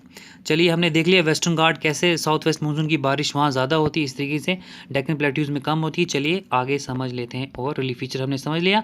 अब इंडिया के जो सीजन्स हैं वो समझ लेते हैं। डिस्टिंक्ट सीजनल पैटर्न है हमारे इंडिया के। The weather of condition greatly from one season to another. The changes in the temperature extreme in interior region. मैंने आपको बताया इंटीरियर रीजन में एक्सट्रीम होता है और कोस्टल रीजन में बहुत ही एक एक्सट्रीम टेम्परेचर नहीं होता है, एक मॉडरेट होता है। चलिए आगे समझ लेते हैं इसे। तो 4 तरीके के सीजन्स हैं, जैसे कि कोल्ड वेदर सीजन जो विंटर्स में होता है, हॉट वेदर सीजन जो समर्स में, और the advancing monsoon raining season में, और रिट्रीटिंग मानसून ट्रांजिशन सीजन्स में। रिट्रीटिंग मानसून मैंने आपको बताया मानसून कब शुरू होता है और रिट्रीटिंग मानसून कब आता है, ये आपको मैंने बताया समर्स में, ये विंटर्स में, ये आपको पता है, पीछे पढ़ लिया। आगे और देख लेते हैं। चलिए सबसे पहले शुरू करते हैं कोल्ड वेदर हमारा, विंटर। तो कोल्ड वेदर मतलब सीज़न कब शुरू होता है, the cold weather season India begins from mid November से शुरू होता है, ठंड का सीज़न, और फरवरी तक जाता है, ठीक है। लेकिन अब दिसंबर और जनवरी की बात करें, वो कोल्डेस्ट मंथ होते हैं, और तो temperature decrease as we go from south to north. Temperature decrease होता है जैसे हम साउथ से नॉर्थ की तरफ जाते हैं। The average temperature in the south in winter, south में कितना होता है विंटर्स में, 24 डिग्री सेल्सियस 25। वाइल अगर हम नॉर्थ की बात करें, it is between 10 degree to 15 degree Celsius. चलिए आगे देखते हैं। ये कोल्ड वेदर की बात हुई, इसमें आप याद रखिएगा कि कोल्डेस्ट मंथ कौन सा होता है, ये याद रखिएगा। चलिए आगे देखते हैं। हॉट वेदर की अगर बात करें हम, वो समर्स में होता है, ठीक है। हॉट वेदर जो होता है ये सीजन इन इंडिया वो मार्च से मई में होता है, याद रखिएगा hot weather. In May the temperature goes of 45 degree Celsius जाता है नॉर्थ में, वेस्टर्न पार्ट्स ऑफ कंट्री, ठीक है। Towards in the end of summer season there are pre monsoon shower. जब ये जो समर मानसून का एंड होने लगता है, समर सीजन का एंड होने लगता है, तो वहाँ पर प्री मानसून शावर होते हैं। कहाँ पर, केरला और कर्नाटका में। ऑब्जेक्टिव आया हुआ है इससे। दे आर ऑफन रेफरेंस, जिन्हें मैंगो शावर्स कहा जाता है। क्या कहा जाता है, मैंगो शावर्स, बिकॉज क्योंकि ये मैंगो को रिपनिंग करने में मदद करते हैं स्टेट्स में, ठीक है। ऑब्जेक्टिव आया हुआ है। चलिए आगे देखते हैं जल्द से जल्द। उसके बाद एडवांसिंग मानसून रेनी सीजन, ये मैंने आपको बताया। तो मानसून कब शुरू होता है, अर्ली जून में शुरू होता है, ठीक है। विंड्स जो साउथ वेस्ट से आती हैं, अपने साथ मॉइस्चर लेकर आती हैं और इंडिया में पड़ता है। तो the windward side of the western Ghat receives, मैंने आपको बताया पीछे वेस्टर्न घाट में बहुत ज़्यादा हैवी पड़ती है, मोर देन 250 सेंटीमीटर्स। और the monsoon is known for its uncertainty, monsoon को जाना जाता है अपनी अनसर्टेनिटी की वजह से। While it cause heavy flood in the part it में, जैसे कि कहीं पर वो कभी कभी हैवी फ्लड दे देता है और कहीं पे कभी कभी ड्रॉट ले आता है, ठीक है, मानसून का पता नहीं चलता है। तो इसमें आपको याद रखना है बाय अर्ली जून से क्या होता है, मानसून शुरू होता है। चलिए आगे देखें जल्द से जल्द। तो रिट्रीटिंग मानसून मैंने आपको बताया विंटर्स में अक्टूबर टू नवंबर शुरू होता है। तो ये मानसून विद्रास फ्रॉम द ये नॉर्दर्न प्लेन्स से विद्रॉ होते हैं, ठीक है। तो ये आपको याद रखना है कब, अक्टूबर से नवंबर में रिट्रीटिंग मानसून शुरू होता है। चलिए आगे से, ये पीछे हमने समझ लिया है। अच्छा, डिस्ट्रीब्यूशन ऑफ रेनफॉल करें। Some parts of India receive 400 centimetre of rainfall annually, कुछ पार्ट्स इंडिया के 400 सेंटीमीटर रेनफॉल एनुअली लेते हैं। However it is less in 60 centimetre, Rajasthan में 60 सेंटीमीटर लेस पड़ती है, लेस देन 60 सेंटीमीटर, और गुजरात, हरियाणा में और पंजाब में, ठीक है। मैंने आपको बताया कहीं एरियाज़ में ज़्यादा, नॉर्थ ईस्ट में बहुत ज़्यादा, कहीं पे कम। The rest of the country receive moderate rainfall owing to इस नेचर ऑफ द मानसून। इस तरीके से देखते हैं मौसराम एक विलेज है, कहाँ पर, मेघालय में, जहाँ पर सबसे ज़्यादा बारिश पड़ती है, ठीक है, याद रखिएगा, ऑब्जेक्टिव आ सकता है मौसराम। और इसी तरीके से रुइली जो जैसलमेर में लोकेटेड है राजस्थान में, जहाँ पर कम, सबसे कम, जहाँ पर 8.3 सेंटीमीटर रेनफॉल पड़ती है। अगर इन दोनों ऑब्जेक्टिव्स में कुछ गलती है आप कमेंट सेक्शन में बता सकते हैं, लेकिन मौसारामी एक विलेज जहाँ पर सबसे ज़्यादा बारिश पड़ती है, आपको याद रखना है। चलिए आगे देखते हैं। अब आपको the shifting of ITCZ, ITCZ जो होता है ये भी हमारे क्लाइमेट बनाने में मदद करता है। एक ITCZ एक जोन होता है, ये भी जो होता है हमारे ट्रॉपिक ऑफ कैंसर से गुजरता है और ये हमें बहुत ज़्यादा बारिश भी देता है। चलिए देखते हैं इंटर ट्रॉपिकल जोन कैसे कन्वर्ट होता है, इससे पहले समझ लेते हैं। जो इंटर ट्रॉपिकल जोन होता है ये आपको याद रखना है, ये देखिए यहाँ पर शिफ्ट होते जा रहा है। तो ये बनता कैसे, सबसे पहले आपको याद रखना है, ये जो इंटर ट्रॉपिकल कन्वर्जेंस जोन जो है ये बनता है कैसे, जब साउथ वेस्ट, ये याद रखिएगा यहाँ पर, जब साउथ वेस्ट विंड्स जो होती हैं और नॉर्थ ईस्ट विंड जो होती हैं यहाँ कन्वर्ज होती है, कहाँ पर, इक्वेटर में कन्वर्ज होती हैं, तो ये क्या बनाती हैं, इंटर ट्रॉपिकल कन्वर्जेंस जोन, ठीक है। जब साउथ ईस्ट ट्रेड विंड्स और नॉर्थ ईस्ट ट्रेड विंड जब यहाँ मिलती हैं तो ये क्या, इंटर ट्रॉपिकल कन्वर्जेंस जोन बनाती है, ठीक है, इक्वेटर के टाइम पर। तो ये जो जोन होता है ये शिफ्ट होता है, देखिए जैसे शिफ्ट हो रहा है अभी साउथ, देखिए अभी शिफ्ट होगा, नॉर्थ ईस्ट में जाएगा, शिफ्ट होता है, तो यहाँ पर ट्रॉपिक ऑफ कैंसर होता है, ये याद रखिएगा पहले आप। अभी देखिए शिफ्ट हो रहा है, अभी नीचे आएगा, तो ये शिफ्ट होते जाता है ऐसे ही। तो देखिए यहाँ पर नीचे डेट्स भी लिखी हुई, अप्रैल, जुलाई में कहाँ होता है, ये नॉर्थ में होता है, सितंबर में ये इक्वेटर। तो गाइस जैसे आप देख रहे हैं यहाँ पर डेट्स के बारे में, अगर आप देख रहे हैं डेट्स के बारे में मैं आपको बता देता हूँ। तो जनवरी में क्या होता है, ये साउथ में होता है, और इक्वेटर में अप्रैल में होता है, और जुलाई में ये नॉर्थ में होता है, ठीक है। तो जैसे आपको पता है ये जो शिफ्ट करते रहता है इंटर ट्रॉपिकल कन्वर्जेंस जोन, कभी साउथ और कभी नॉर्थ में, तो आपको पता है यहाँ पर क्या होता है, ट्रॉपिक ऑफ कैंसर होता है। तो आपको मैंने जैसे बताया था पीछे वीडियोज़ में, ट्रॉपिक ऑफ कैंसर कहाँ से पास करता है इंडिया में, मिडल ऑफ द इंडियाज़ में। तो जैसे ये हवा के झोंके कहाँ पर, ट्रॉपिक ऑफ कैंसर नॉर्थ में पहुँचते हैं, जैसे कि देखो अभी नीचे जा रहा है हवा, ये नीचे जा रहा है इंटर ट्रॉपिकल जोन, अभी इक्वेटर में है, और अभी देखिए कहाँ है, नॉर्थ ईस्ट में, मतलब ये ट्रॉपिक ऑफ कैंसर में है। तो ये ट्रॉपिक ऑफ कैंसर कहाँ से, इंडिया से पास होता है, देखिए इंडिया से पास हो, इसका मतलब ये जो हवाएं हैं ये क्या इंडिया का क्लाइमेट बनाती है, वहाँ पर रेनफॉल वगैरह देती है। इंटर ट्रॉपिकल कन्वर्जेंस जोन कैसे इफेक्ट करता है हमारे इंडिया के क्लाइमेट को, ये देख लीजिए आप, कभी साउथ ईस्ट में जाता है और कभी नॉर्थ ईस्ट में। तो मैंने आपको बताया ये बनता कैसे, जब ये साउथ ईस्ट और नॉर्थ ईस्ट जब ये यहाँ कन्वर्ज होती है इक्वेटर में कन्वर्ज क्यों होती हैं, जैसे कि क्योंकि कन्वर्ज इसलिए होती हैं क्योंकि मैंने आपको बताया था इक्वेटर में बहुत ज़्यादा गर्मी होती है, यहाँ पर लो प्रेशर होता है, तो high pressure low pressure area जाती है और यहाँ पर क्या होता है, इंटर ट्रॉपिकल कन्वर्जेंस जोन बन जाता है। चलिए इससे थोड़ा थ्योरी में पीछे समझ लेते हैं थ्योरेटिकली। तो थियोरेटिकली जो है यहाँ पर लिखा हुआ है, जैसे कि मैंने आपको बताया ये बनता कैसे, जब सब tropical high pressure belt north और साउथ से मिलती हैं कहाँ पर, इक्वेटर में, तो क्या बनाती हैं, इंटर ट्रॉपिकल कन्वर्जेंस जोन बनाती हैं। तो इंटर ट्रॉपिकल कन्वर्जेंस जोन क्या करता है, ये शिफ्ट होते रहता है, कभी नॉर्थ में और कभी साउथ में। तो क्यों होता है शिफ्ट, ये क्योंकि because of the apparent movement of sun की मूवमेंट्स की वजह से ये शिफ्ट होता रहता है। तो ये मैंने आपको बता दिया। अच्छा और इसमें एक और बात याद रखनी, फ्रॉम 21 जून को मैंने आपको बताया था, 21 जून को कहाँ होता है सूरज, वो ट्रॉपिक ऑफ कैंसर पे पड़ता है, ये मैंने आपको पीछे बता दिया है। चलिए आगे देखते हैं, इसको आपने समझना है बस गाइज, यहाँ पर आप समझ लीजिए कि नॉर्थ में शिफ्ट होता है आईसीटी, और जब नॉर्थ में होता है तो यहाँ पर क्या होता है, ट्रॉपिक कैंसर होता है। ट्रॉपिक कैंसर इंडिया से गुजरता है और वहाँ पर यही जो हवाएं जो होती हैं विंड्स मॉइस्चर के साथ बारिश देती हैं। चलिए आईसीटीसी हो गया। आगे समझ लेते हैं अल नीनो। अल नीनो जो है ये एक ट्रॉपिकल पैसिफिक ओशन से निकलता है, मॉइस्चर बेयरिंग विंड्स होती हैं जो from the cooler ocean towards India की तरफ आती हैं और नेगेटिवली इम्पैक्ट करते हैं ये समर मानसून को, ठीक है, उसमें ऐड हो जाते हैं जो 70% ऑफ द एनुअल रेनफॉल। इसीलिए अल नीनो और जो पीछे हमने पढ़ा इंटर ट्रॉपिकल कन्वर्जेंस जोन, ये दोनों मानसून का बनाते हैं और इंडिया का क्लाइमेट बनाते हैं, ठीक है गाइस। चलिए आगे देखते हैं। तो अल नीनो जो है एक different impacts in the different parts of the world at the different times of year.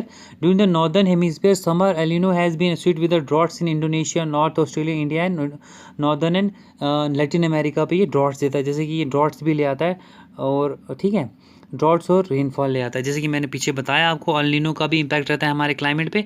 चलिए ऑब्जेक्टिव शुरू करते हैं जल्द से जल्द। जैसे कि मानसून जो होते हैं वो इंडिया में कब आते हैं, मानसून आते हैं इंडिया में वो अर्ली जून में आते हैं, ये आपको पता होना चाहिए कब आते हैं, अर्ली जून में मानसून आते हैं। साउथ से आते हैं, मैंने आपको बताया था साउथ से आते हैं, साउथ वेस्ट से आते हैं और हमारे इंडियाज़ में एंटर होते हैं और इंडियन सबकॉन्टिनेंट में बारिश देते हैं, तो अर्ली जून में आते हैं, ये आपको याद रखना ऑब्जेक्टिव आ सकता है। दूसरा है the duration of monsoon decreases from south India to north India. जो ड्यूरेशन ऑफ मानसून है वो साउथ इंडिया से नॉर्थ इंडिया डिक्रीज होती है, बिल्कुल सही। The amount of rainfall annual rainfall in the northern plains of decreases from the east to west, ये भी सही है, बहुत सी बिल्कुल सही है। चलिए आगे चलते हैं, नेक्स्ट समझते हैं। तीसरा है आपका consider the following statement and find the right ones. Weather जो से मैंने आपको बताया था, वेदर जो मोमेंटरी होता है अभी के बारे में बताओ, क्लाइमेट जो होता है एक लॉन्ग पीरियड ऑफ टाइम, बहुत सही है बिल्कुल, इसका सी आंसर है। चलिए आगे देखते हैं fourth, consider the following statement and find the right ones. Monsoon refers to the climate with the seasonal reversal in the, monsoon का मतलब ही होता है seasonal reversal of wind. Seasonal reversal मैंने आपको बताया था साउथ वेस्ट से नॉर्थ ईस्ट की तरफ और नॉर्थ ईस्ट से साउथ वेस्ट की तरफ, मतलब इधर इंडियन ओशन की तरफ, ठीक है। तो India is a hot monsoon type of climate, बिल्कुल सही है, इसका आंसर है सी। चलिए आगे चलते हैं। फिफ्थ क्या है आपका, consider the following statement and find the right ones. The movement of inter tropical convergence zone plays an important role in Indian monsoon, बिल्कुल प्ले करता है, जैसे कि मैंने आपको बताया ट्रॉपिकल कैंसर पे आ जाता है जब वो, इसका मतलब वो इंडिया के मानसून बना रहा है। The ICT is zone of low pressure which attract the inflow of winds of different direction. तो ये क्या लो प्रेशर जोन होता है, ये अट्रैक्ट करता है विंड्स को डिफरेंट डायरेक्शन से, इसका सी है आंसर, बिल्कुल सही। छठा देखते हैं, identify the important factor which influence the mechanism of Indian weather. तो ITCZ भी हमारा क्लाइमेट बनाता है, अल नीनो भी बनाता है और जेट स्ट्रीम भी बनाता है, जो हमने पीछे पढ़ लिया, इसका आंसर सी है। चलिए सातवां देखते हैं। अब आपको यहाँ पर याद रखना है जो ये जो लोकल नेम्स हैं, लोकल स्टॉर्म्स हैं, इनका नाम याद रखना है। जैसे कि मैंगो शावर हमने पीछे पढ़ा, मैंगो शावर का क्या मतलब होता है, मैंगो शावर जैसे कि मैंने आपको बताया ये कहाँ गिरता है, केरला में गिरता है। प्री मैंगो शावर ये हेल्प करता है in the ripening of mangoes, ये क्या करता है, स्टॉर्म है, ये क्या करता है, मैंगोज़ को रिपिन होने में मदद करता है, ठीक है। तो इसी तरीके से ब्लॉसम शावर क्या करता है, ब्लॉसम शावर जो होता है pre monsoon shower which helps in the blossom of coffee flowers, coffee flowers को ब्लॉसम होने में मदद करता है ब्लॉसम शावर, ये याद रखिएगा। मैंगो शावर केरला में, ब्लॉसम शावर इधर कॉफ़ी के लिए। अच्छा नूर वेस्टर्स जो होती हैं ये थंडर स्टॉर्म होते हैं कहाँ, बंगाल और असम में।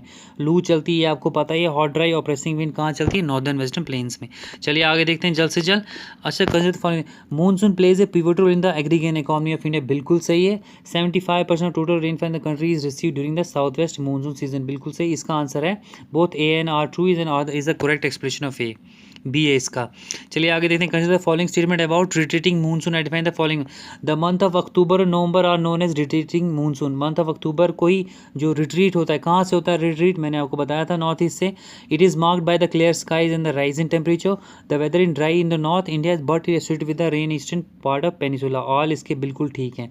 तो ये था अबाउट रिट्रीटिंग मानसून के बारे में। चलिए आगे देखते हैं।